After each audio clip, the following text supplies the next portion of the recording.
I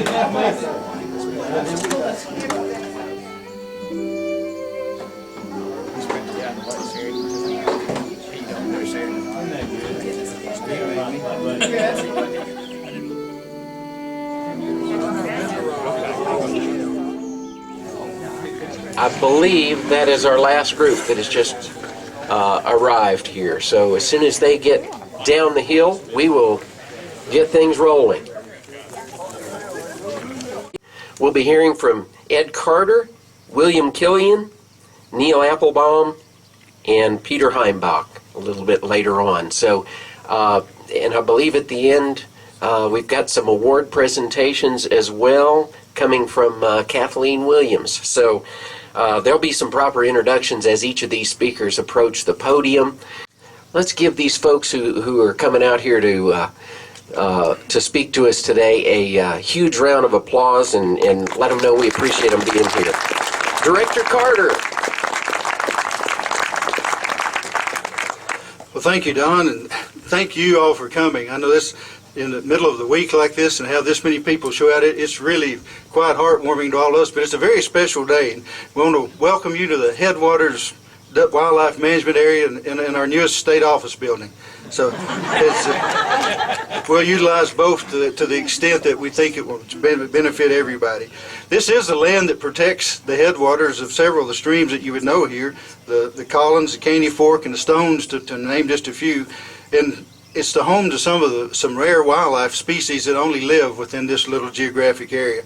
And with this dedication, which will be official on Friday when our Wildlife Resources Commission proclaims this as Headwaters Wildlife Management Area, become the 124th Wildlife Management Area with the TWRA, expanding our land base to just over 465,000 acres and puts the management that we have through those and through other agreements with people to just over 1.5 million acres throughout the state of Tennessee that we're very proud to be a part of, and glad that those people who we've worked with over the years are able to utilize it.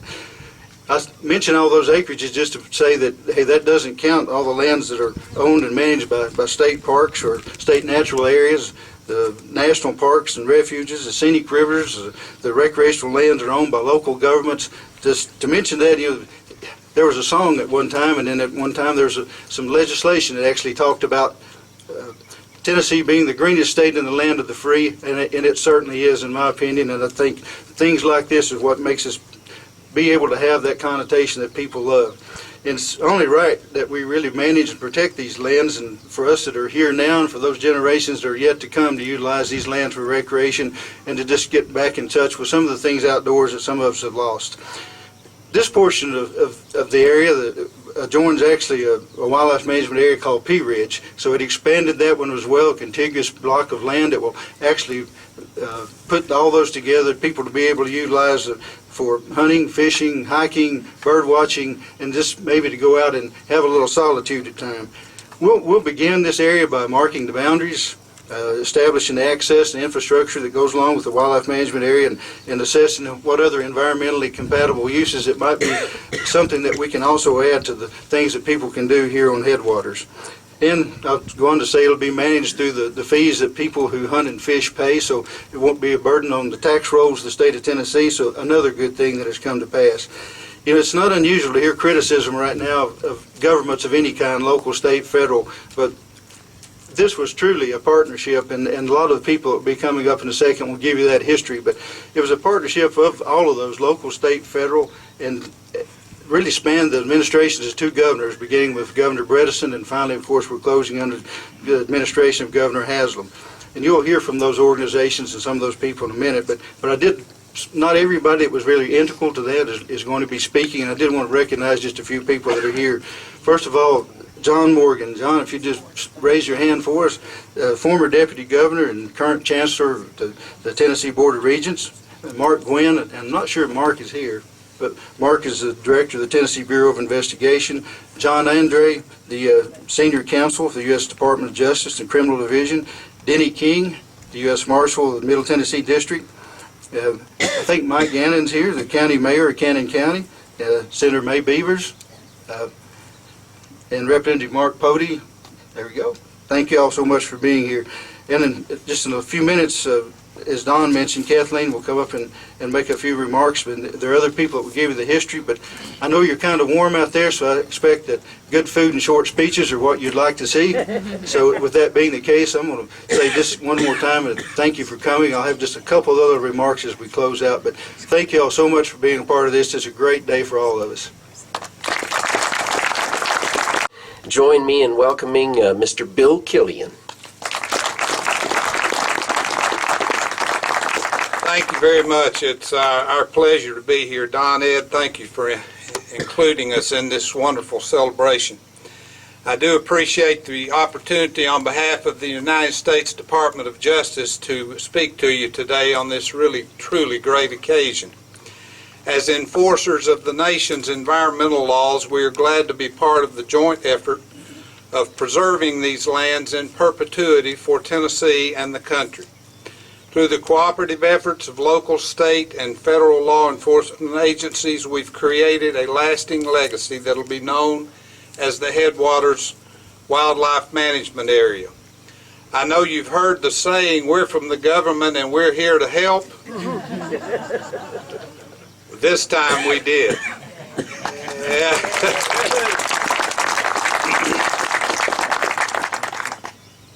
This property was, by way of background, and I have my asset forfeiture staff with me here today from the Eastern District. They're these nice looking ladies on the front row here, do all the hard work in our office.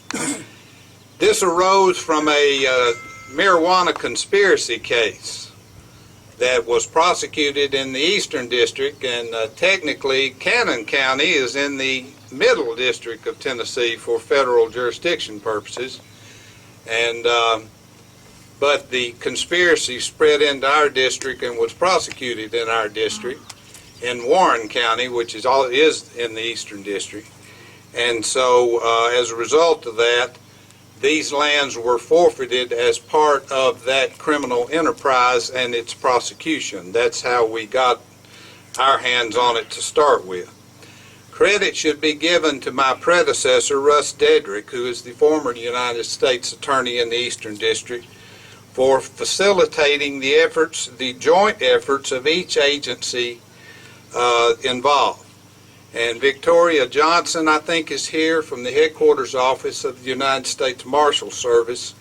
And Denny King is here, who is the United States Marshal in the Middle District of Tennessee.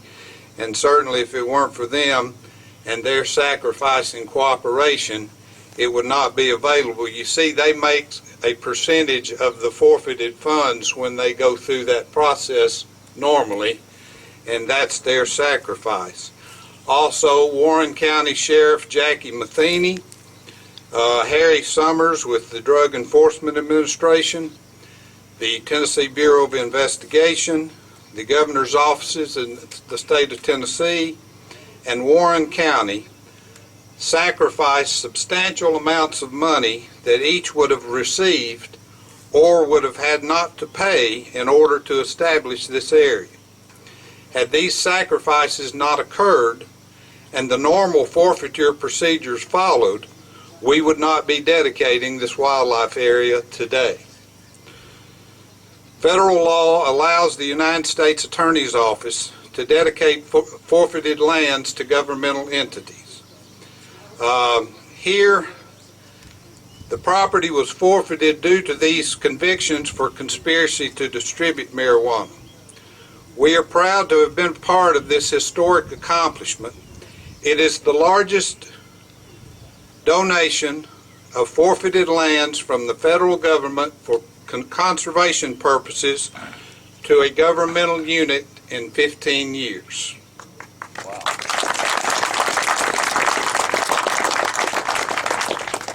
Together, governmental agencies, federal, state, and local, and private citizens, which those governmental agencies serve, have provided all of us with this wildlife area. This is a prime example of what can be achieved when we cooperate for the common good. After all, we Tennesseans deserve it. Thank you. Is Mr. Neil Applebaum. He's the president of the Volunteer Stones River Watershed Association, and he's been a resident of Cannon County for 11 years. He's very involved with the Cannon County Chamber of Commerce. He's a board advisor for the Tennessee Parks and Greenways Foundation. And he's worked with Kathleen Williams on a conservation easement that involved 440 acres on the north side of Short Mountain. He is a generation partner and very into solar energy. His projects have been recognized recently with the Governor's Environmental Award in the Energy Leadership category. That was just back in April. Neil's fundraising efforts benefiting the Stones River Watershed Association include the Stones River Relay that involves teams and solos who run, bike, and paddle for the cause. Make welcome Cannon County's own Mr. Neil Applebaum.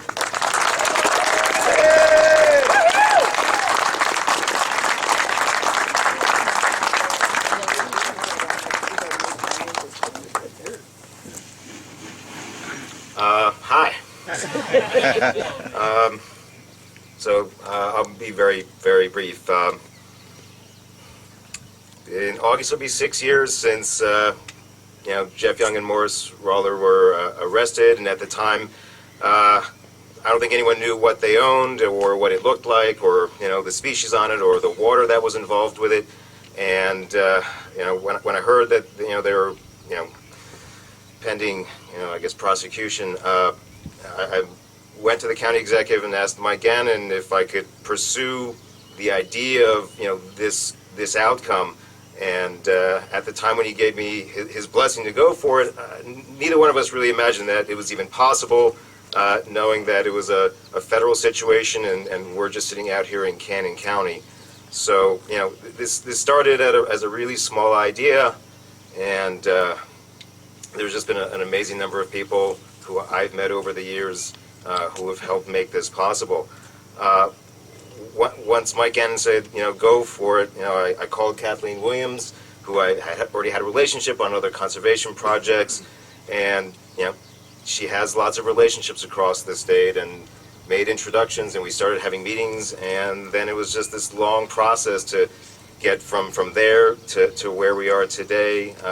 John Morgan was incredibly helpful, representing Governor Bredesen's administration at the time. John Knoll, on the board of the Parks and Greenways Foundation, stepped up. It's all been about relationships, and I think the numbers of relationships that were necessary to make this happen are just it's innumerable. I want to thank Director Gary Myers and TBRA and the Bredesen administration for pursuing this up to the federal level, and Ed Carter and TBRA today and the Haslam administration for seeing it through. I'm grateful that we can all be here and stand here for a few minutes, enjoy lunch together, and I guess I'd like us to all come back in maybe 5 years. Maybe 5 years is a good moment to step back, be here again with each other, and see what we've developed on these lands, see how we're using the lands, and think about where we need to go in the future with looking after water and habitat and getting people outside. And I think that's what I want to say. But thank you for all being here. Our next speaker is Mr. Peter Heimbach, Jr. And we are honored to welcome Peter here today, speaking on behalf of Governor Haslam. So, Peter, welcome.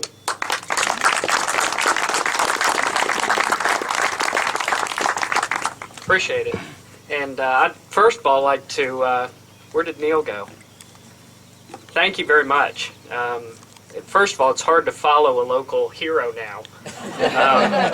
It's always hard to do that, but it's always an honor to get to speak at the culmination of a project such as this, especially a successful project, and to a group that has worked so hard to make this happen. I personally only had an opportunity to touch this at a brief point where it was brought to the Building Commission last spring. And I did this on my iPad and didn't realize it was going to be this sunny. for accepting the land, but the various teams that have worked together for 6 years, they've overcome obstacles that, as was indicated before, government normally puts in people's way. But I can hear kind of some of those echoes from the past of the old ways of doing things. We've never done it that way before. That's not the process we're used to. It can't be done that way, and other such statements that typically stand in the way of good progress like we've experienced here today. But this is how the process is supposed to work. This is government by the people for the benefit of the people. Sure, it took a long time to accomplish, but it was worth it. This has lasted 6 years. As has been mentioned before, has had public and private and volunteer involvement. It has experienced the cooperation between local, state, and federal governments. It spanned administrations and parties. It's even survived a transfer from the Department of Finance and Administration to the Department of General Services of the real estate arm. This has broken new ground and is a shining example of how to get things done. And today I stand here on behalf of the Department of General Services as the real estate arm of the state government and the administration to congratulate every one of you that's been involved in this project to see this through to the end, but more importantly to a new beginning, to a wonderful gift that you've given the future generations of Tennessee and the United States to observe, conserve, enjoy, and preserve. Out of an intent to feed upon society and tear down, you have rather chosen to build up and restore a part of God's creation to a noble purpose that will live on for our children and grandchildren. I thank each and every one of you that worked on this for your service to the citizens of this state and our future generations. Thank you very much. Thanks, Don, and thanks to all the speakers, all those who are here to help for this really what I consider occasion that only comes along at least once every 15 years or so at the very most. But we thank you for being here and be a part of that. I want to publicly also say thanks to the Tennessee Parks and Greenways Foundation for being such an integral part of not only the whole process of putting this together, but also for the logistics today and, of course, the food and all the other things that they do in the background. They've been great partners with us. And Neil, one more time from all of us, thank you for being a part of this forever. My pleasure to introduce to you Kathleen Williams, the Executive Director of Tennessee Parks and Greenways Foundation.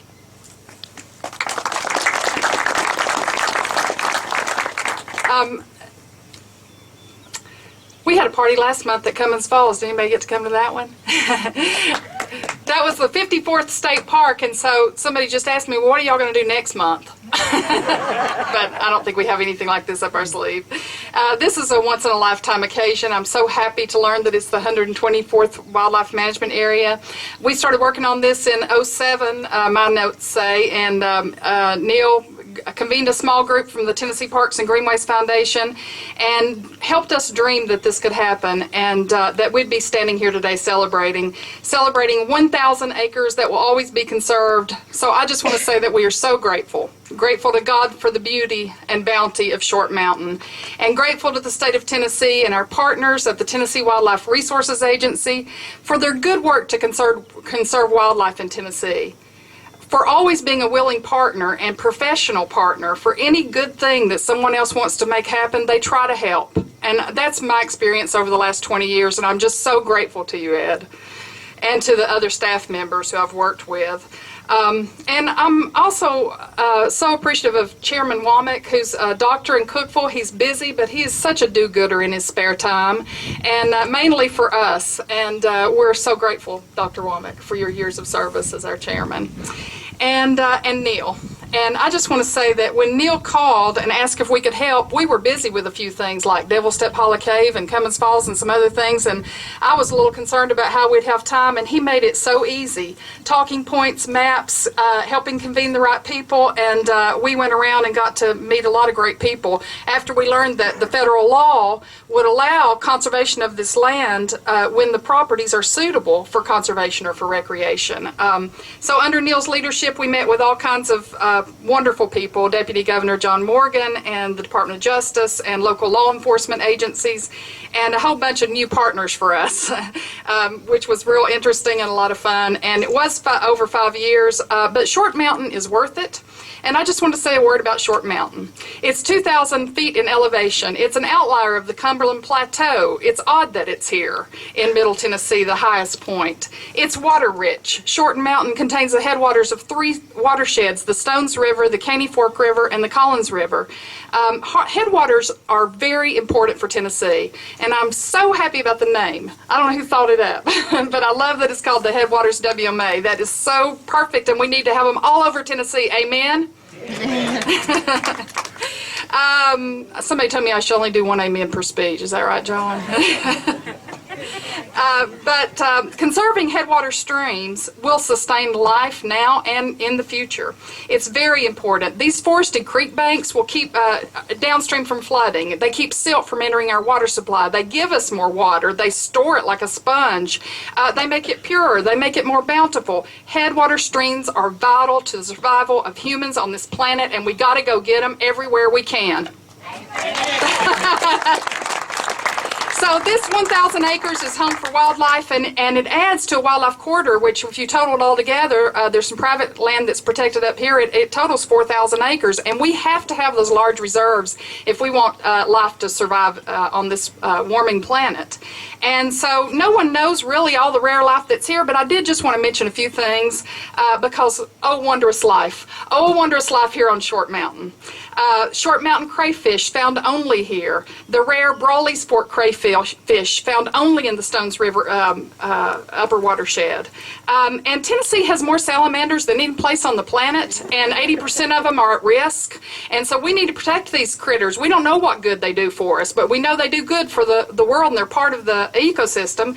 We need them. So here in the Gunter Cave system, we have southern two-line salamanders, cave salamanders, long-tail salamanders, red salamanders, spring salamanders. Thank God for the salamanders. Spotted dusky salamanders. We have pickerel frogs here and green frogs here. Plus, protection of this unique upland is important for some mammals that you don't find other places, like the pygmy shrew and the southeastern shrew and the meadow jumping mouse, and bird species that need these forested uplands. So it's important migratory pathway, and now we've got 4,000 acres of forest that we can count on taking care of some of our birds that travel across the world. So the land's conserved, and it'll be managed by the state of Tennessee through our very capable Tennessee Wildlife Resources Agency that I have all the confidence in the world in. And so we're very grateful to everyone, the Department of Justice, the U.S. attorneys, the TBI, the Heritage Conservation Trust Fund who put skin in the game, our current and previous governor, the Warren County Drug Task Force, the good citizens like Neil Applebaum and like Chairman Womack who care, who give a hoot, as Mac Pritchard would say, about Tennessee. Someday, some boy will come up here to Short Mountain, and he'll walk in the creek. Maybe he'll go hunting with his daddy or his uncles, and he'll tramp across this good land, and he'll feel blessed. And no one will know that we've been here, but they'll hear the land's good tidings. And like us, they'll be blessed by it. And so we're all so very thankful. And I wanted to just give away a few gifts that Neil prepared for us, and I appreciate that, and Steve Walsh, who works for the foundation. But if I could ask the board members and advisors of the Parks and Greenways Foundation who work for years on projects like this and don't get near enough for recognition, if y'all could come up, I'd love your help to just get your picture made and hand these awards out. Bill Killiam, the U.S. Attorney, Ed Carter, the Director of TWRA, Peter Heimball, on behalf of the Governor's Office and the Department of General Services, John Morgan, you come up here too, the former Deputy Governor and Chancellor for the Tennessee Board of Regents. We're so proud you're here today. And Neil Applebaum. And what's in the bag is Short Mountain Coffee, right? Is that the name of it? Short Mountain Coffee is a fundraiser for the Watershed Association. Yes, and shaker oval boxes made by a local artist, Ed Wooten. So we really appreciate that. And if we could just ask you guys to stand up for a second. And shot glasses from the distillery. Okay, and shot glasses from the distillery. I love that there's a Bible camp and a distillery here. Isn't that great?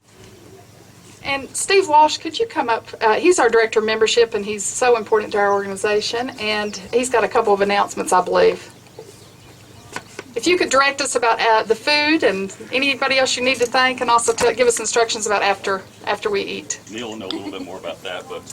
Thank you all so much. Thanks for everybody being here. Whole Foods Market in Franklin donated a full catered lunch. It's in the barn. So come on back and go through the line. Neil, if you could make the announcements about The Blue Porch Restaurant at the Arts Center of Cannon County is providing dessert inside as well. After people eat, or if people want to go up to the Bible camp to see the view heading sort of northwest looking, we'll organize that group, sort of head towards the parking lot and let people know you want to do that. If folks want to head to the distillery, they're open today, so it's around the corner. You know, they're happy to give tours and show you around. Organic spring water, you know, in Cannon County. thank you. All right, we are going to take a proper picture up here of a little ribbon cutting. So we will do that in just a moment. We're going to move the podium out of the way, but do stick around. And we've got one more thing from Director Carter. I promise this is short. Somebody asked about the name. Mark Vance, raise your hand. Mark's the local Cannon County officer. This was his brainchild, and I think it's happened. He ought to be recognized for that. And I also just want to say thanks to Nat Johnson, who followed this through the process as he was going through it. Nat would come in and go, "It's done." And the next day he'd go, "Wait a minute, it's not." And he'd come back. So we went through about 6 years of that, but anyway, thanks to Nat as well. Yep.